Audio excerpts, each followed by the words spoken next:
It is December 16, 1997.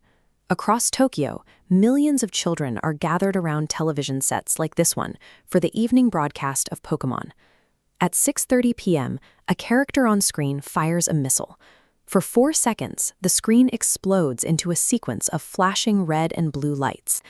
Within minutes, reports of children falling ill flooded emergency lines. Hundreds suffered simultaneous seizures and blurred vision. By the end of the night, 685 children were being treated in hospitals. Doctors labeled it photosensitive epilepsy, but the event revealed a deeper vulnerability. Those flashing lights reached the children's brains before they could process the danger, bypassing their conscious ability to look away. While that specific episode was banned and broadcast rules were changed to prevent physical injury, the medium of anime continued its global expansion.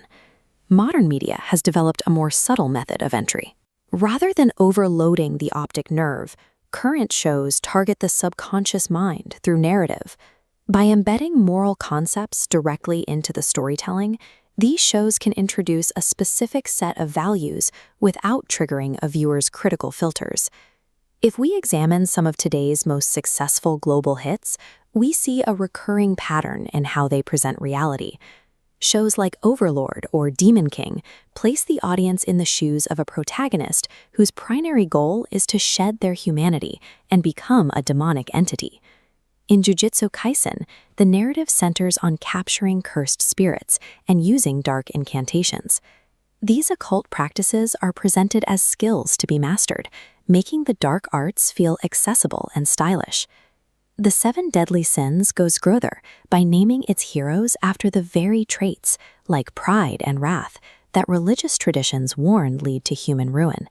Here, those traits are celebrated as the source of a hero's power. Spending dozens of hours with these stories builds a sense of empathy for the demonic. The viewer is encouraged to see the traditional villain as a misunderstood victim. This works because it avoids direct persuasion.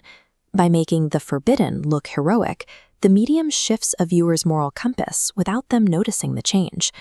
To find the root of this trend, we have to look at the atmosphere in Japan following the devastation of 1945. For generations, the Japanese people believed their emperor was a living deity, a god who walked among them. In 1946, that belief was dismantled when the emperor publicly announced that he was merely a man. This declaration left a nation without its traditional source of divinity.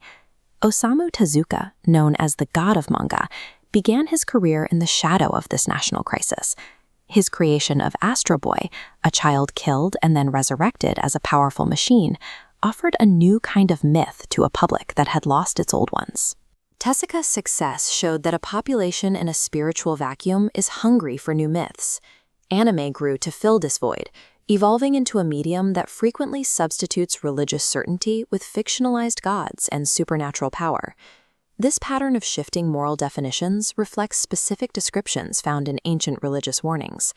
Eschatological texts speak of the Dajjal, or Antichrist, whose primary influence comes from a mastery of deception. The prophecy suggests his influence relies on the reversal of perception. He is described as presenting hell as heaven, or offering fire as if it were cool water. A generation raised on media that routinely frames the demonic as heroic is being familiarized with this exact type of reversal. When our baseline for reality is already being tilted, we become less likely to notice when a greater deception is presented to us. The mathematician Blaise Pascal once observed that every human carries a sense of emptiness, a God-shaped hole that we instinctively try to fill. We attempt to pack this space with wealth, status, or constant entertainment. Yet it is a void that Pascal believed only the Creator could satisfy. If we do not fill that space with intention, other narratives will fill it for us. We must pay attention to what we allow past our defenses. The battle for the subconscious is fought through the stories we choose to believe.